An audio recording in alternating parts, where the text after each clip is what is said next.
we say motivation is the impulse that an individual has in a job or activity to reaching an end goal. There are multiple theories of how best motivated workers do, but all agree that a well motivated workforce means more productive workforce. Employee motivation, that is methods for motivating employees, is an intrinsic or an internal drive to put forth the necessary effort and action towards the work related activities. It has been broadly defined as the psychological forces that determines the direction of a person's behavior in an organization, a person's level of effort and a person's level of persistence. Also, motivation can be thought of as the willingness to expand energy to achieve a goal or a reward. Motivation at work has been defined as the sum of processes that influences the arousal, direction and maintenance of behaviors relevant to the work settings. Motivated employees are essential to the success of an organization, as motivated employees are generally more productive at workplace. So one of the motivational theory is from Maslow's. The Maslow's motivation theory is one of the best known and most influential theory on workplace motivation. Let's understand a little more about this. Psychologist Abraham Maslow first developed his famous theory of individual development and motivation in the year 1940. Somewhere around that time, he suggested that human beings have a hierarchy of needs. That is, that all humans act in a way which will address basic needs before moving on to satisfying other so-called higher level needs. Maslow represented this theory as a hierarchical triangle. This shows how basic needs can be met before one can climb the hierarchy to address more complex needs. So the hierarchy of needs, which Maslow talks about, right, is typically in 5 different steps. Psychological needs are the first basic needs. What it talks. Psychological needs talks about it's like hunger, thirst, sleep. The safety needs are next, which talks about the security, protection from dangers, and freedom from pain, kind of a thing. Social needs come the next, which says sometimes also referred as the love needs, such as friendship, giving and receiving love, engaging in social activities and group memberships. Esteem needs is the 4th level of needs. This includes both self-respect and esteem of others. For example, the desire for self-confidence and achievement, and recognition and appreciation. The final or 5th level is self-actualization. This is about the desire to develop and realize your full potential, to become everything that you can be. So the 5 stages, when I say psychological needs, is the bottom in the pyramid, which talks about basic needs, satisfying basic needs like hunger and thirst. The next level is safety needs, which is feeling safe and secure. The next level above safety needs is social needs, which is belonging, friendships and relationships. The next is self-esteem, which is feeling good about yourself. And then the 5th or the final stage is self-actualization needs, which is realizing your full potential.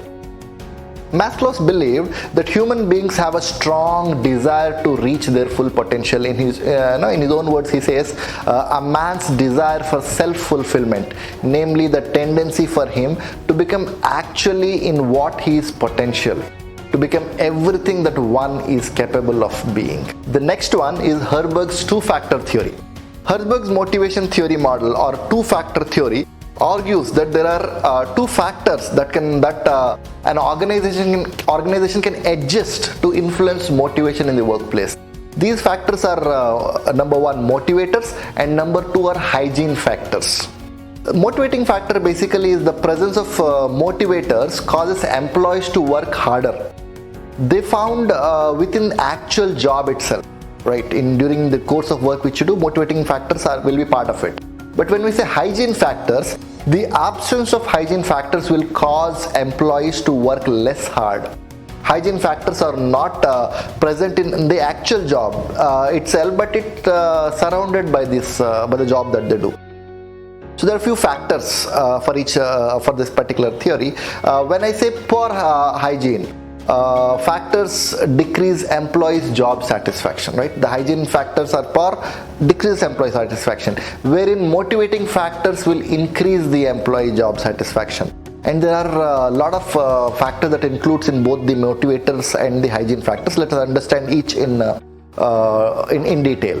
When I say motivators, motivating factors includes number one, achievement.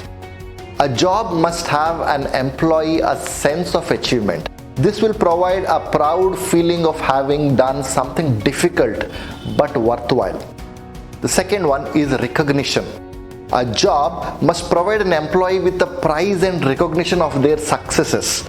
This recognition should come from both their superiors and their peers. The third one is the work itself. The job itself must be interesting, varied, and provide enough of challenges to keep the employees motivated, provide enough of learnings to keep the employee motivated always. The fourth factor is responsibility. Employees should own their work. They should hold themselves responsible for this completion and not feel as though they are being micromanaged. Right? This is a wonderful motivator. Advancement is the next one. Promotion opportunities should exist for the employees. Right? They should always have a chance to move ahead in life. Growth, the next point. The job should have employees they should give the employees the opportunities to learn new skills. This can happen either on the job or maybe through more formal trainings that they go through. So these are the motivators which help to get that level of satisfaction. The hygiene factors, which includes company policies. This should be fair and clear to every employee. They must also be equivalent to those of the competitors. The second one is supervision. Supervision must be fair and appropriate. The employee should be given as much autonomy as is reasonable. The third one is relationships. There should be no tolerance for bullying. A healthy, amiable, and appropriate relationship should exist between peers and superiors and subordinates. Work conditions, equipments, and the working environment should be safe, fit for the purpose, and hygienic. Salary, the pay structure should be fair and reasonable. It should also become competitive with other organizations in the same industry. Status, the organization should maintain the status of all employees within the organization. Performing meaningful work can provide a sense of status and security. It is important that employees feel that their job is secure and they are not under constant threat of being laid off. Right? That's how the hygiene factors work. So the four stats, right, in general sense, where these four states an organization or a team can find themselves in when it comes to two-factor theory. Number one is high hygiene and high motivation. Right? If you put it in the matrix, 2x2 matrix, you will find out the motivation and hygiene in different ways. So there's when the high or motivation and higher hygiene would be there, this is an ideal situation and the one which every manager should strive for. Here all employees are motivated and have a very few grievances. The second quadrant could be high hygiene and low motivation. In this situation, employees have few grievances, but they are not highly motivated. An example of the situation is where pay and working conditions are competitive, but the work isn't very interesting. Employees are simply there to collect their salaries. The third one is low hygiene and high motivation. In this situation, employees are high motivated, but they have a lot of grievances. A typical example of the situation is where work is exciting and really interesting, but the pay and conditions are behind the competitors, or the competition in the same industry. The fourth one is low hygiene and low motivation. This is obviously a bad situation for an organization or a team to find itself in. Here employees aren't motivated and the hygiene factors are not up to any mark. Right. Now, how do we create an environment of motivation?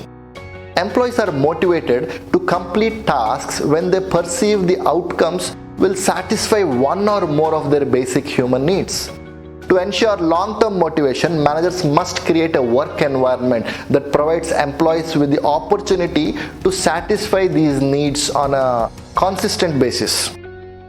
So there are following 6 techniques that will help you to understand how we'll work towards creating a motivating environment. Number 1, motivation comes from caring and not scaring. Every time when you look at it something, right, people would either be caring for the staff, or they would be scaring their staff, isn't it? Fear should never be used as a motivation strategy, never. It may get you what you want now, but it will set you up for what you don't want in the future, in the form of employees' anger, resentment, and lack of enthusiasm and commitment. When employees feel that supervisors or managers care about them and that they are perceived as respected and valuable members of the organization, they are more cooperative, enthusiastic, and committed to the organizational goals, both in the present and in the future. The second one or second technique is employee motivation grows and blossoms in the right environment. When employees feel nurtured, appreciated, knowledge, and respected, they'll give 100% of their time, effort, and commitment in return. The job of the manager is to create a work environment that provides employees with the opportunities to attain their goals and experiences that they value most in their professional lives. The third technique is walk your talk. Modeling the behavior you want from your employees is the most effective way to change any behavior. If you want your employees to arrive on time, you should be in early, or at least arrive at an acceptable time. If you want motivated employees, you need to become a role model for motivation. As it is always observed that people observe you, people look at you, imitate leaders, and then they do what it is, what you are doing, not just what you are saying. People do what you are doing. Make more fun. Laughter is not only good for the soul, but also is good for the mind and body. Having fun is a basic human need, and when it's met in the workplace, productivity goes really up. The fifth technique is use law of attraction. The law of attraction states that whatever we focus on, we bring it to ourselves. If you focus on lack of motivation in your employees, you will find more and more examples of it. When you seek to learn more about motivation and create atmosphere that fosters it, you will find more examples of motivation in the workplace. So it's very important what you're asking for and what you're working for. Number 6 is foster an ongoing commitment.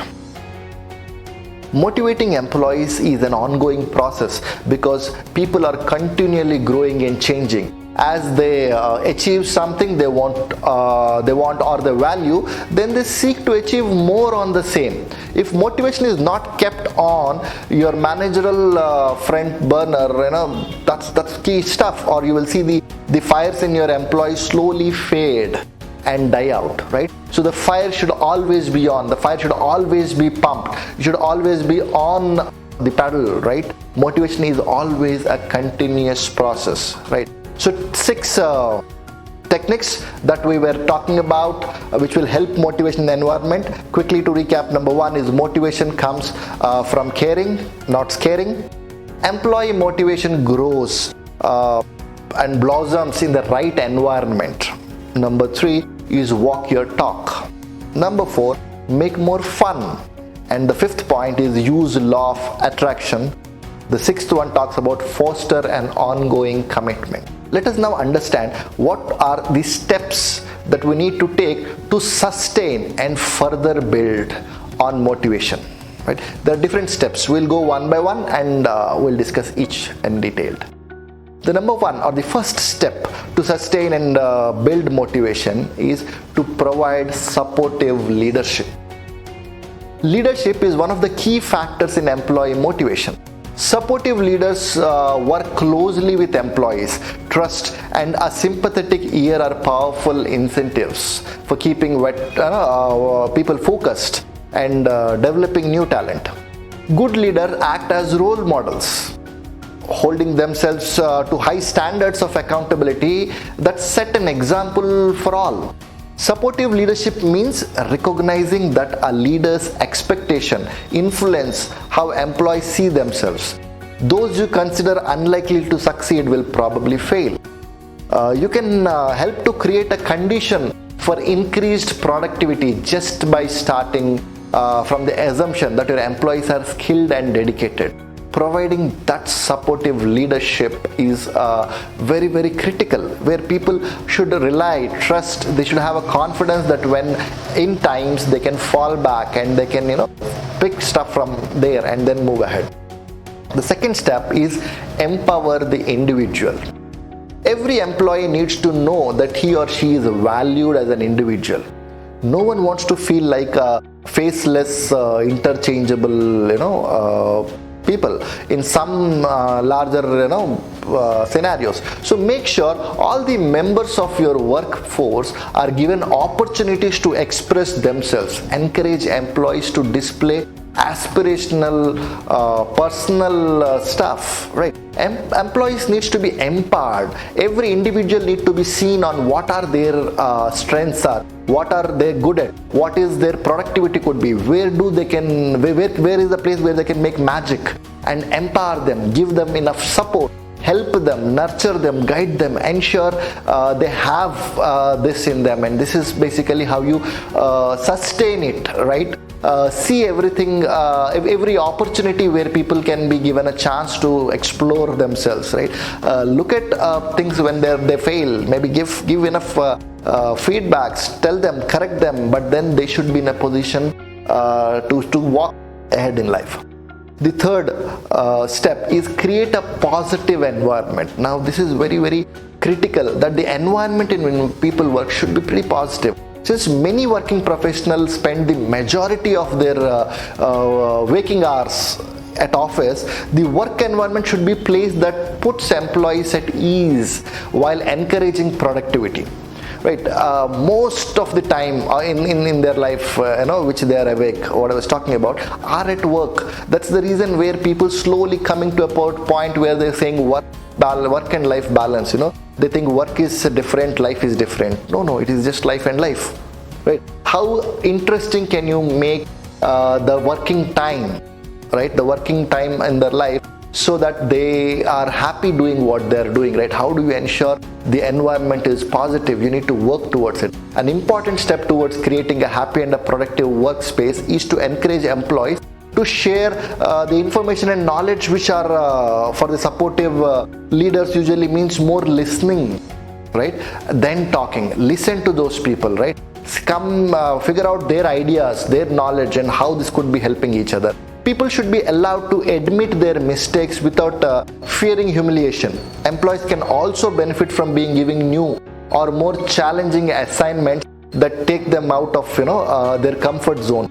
N number of activities can be created to ensure the atmosphere, the environment is positive. In a positive environment, you will see your productivity just rises to its best level.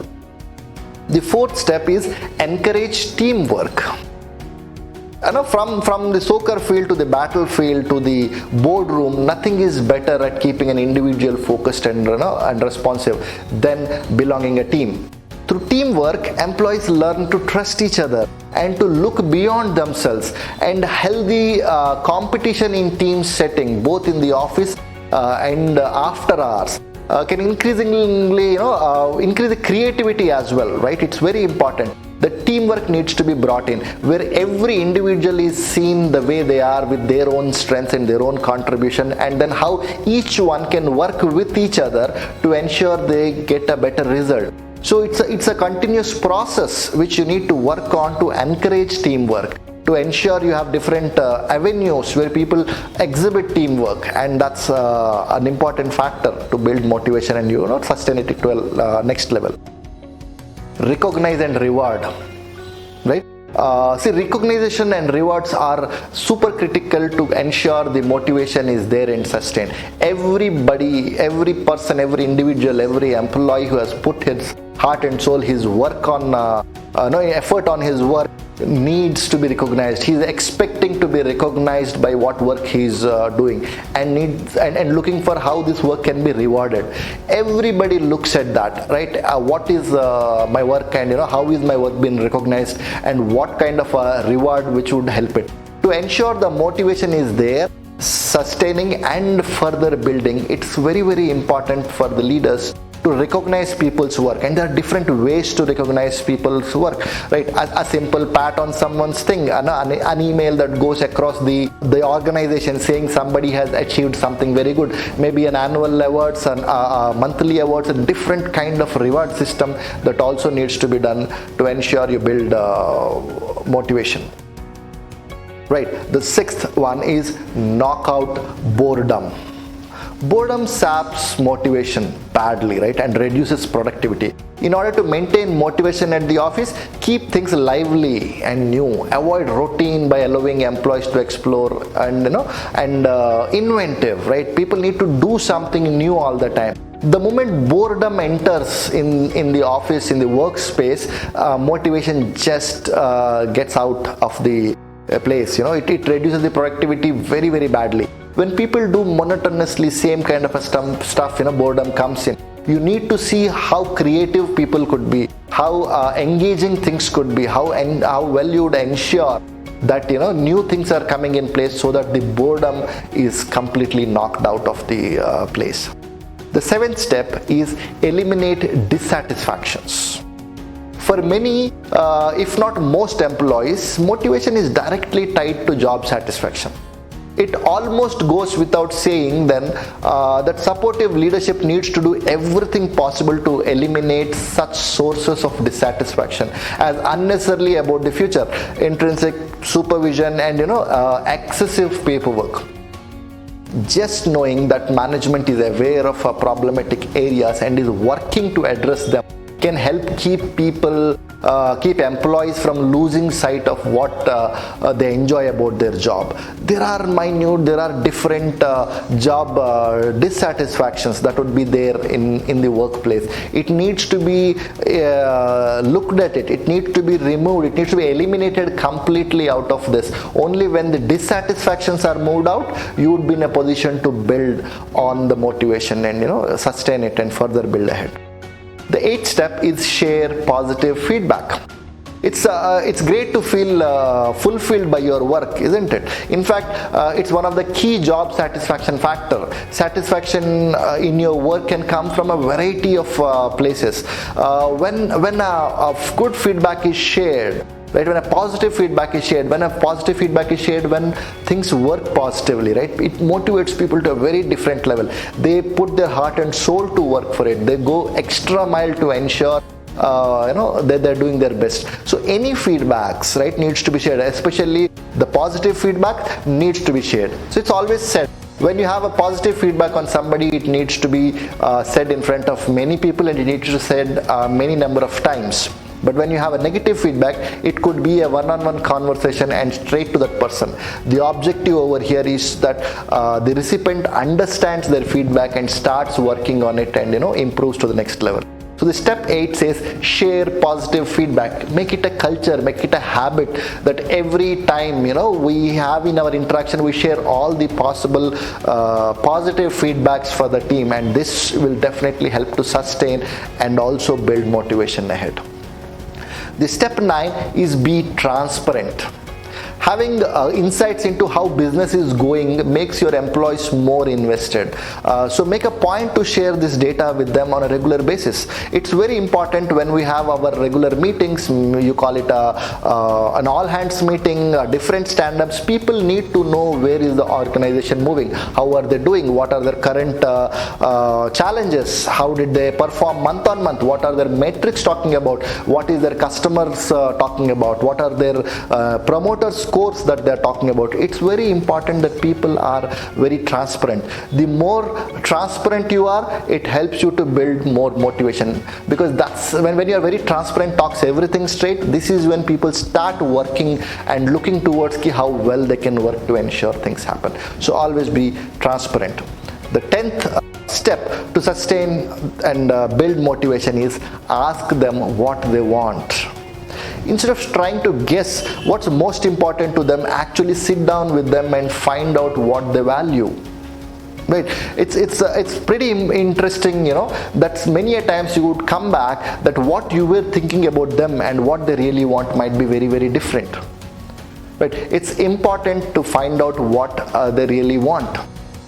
Right. So just to share a quick example, in one of the factories which I was trying to consult, they have some 150 odd labor, and we thought that we should give something to them, and then we have discussed on different parameters, and then we thought, okay, we will give them a Diwali gift, maybe a dress, maybe something, we had different stuff.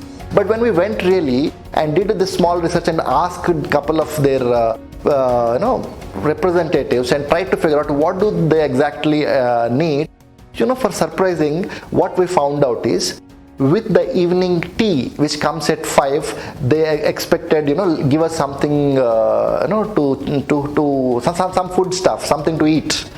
With the tea, they're quite happy. I mean, it's such a simple thing. From that day onwards, with everyday tea, there is some food item served with them over there. It's so simple. We might have tried to do so many things that might not really work. It's important to ask them what they want and then see if it is feasible, how well it can incorporate in the entire scheme of things, and provide it accordingly. That's how it works. So when I talk about building motivation and sustaining it for the future, these are the 10 steps. Quickly to recap: provide supportive leadership. Second one is empower the individuals. Third one is create a positive environment. Fourth is encourage teamwork. Fifth, recognize and reward. Sixth, knock down boredom. Seventh, eliminate dissatisfactions. 8, share positive feedback. 9th is be transparent, and 10th is ask them what they want. These are the steps that you should follow to ensure motivation is there, sustain and build ahead for the future.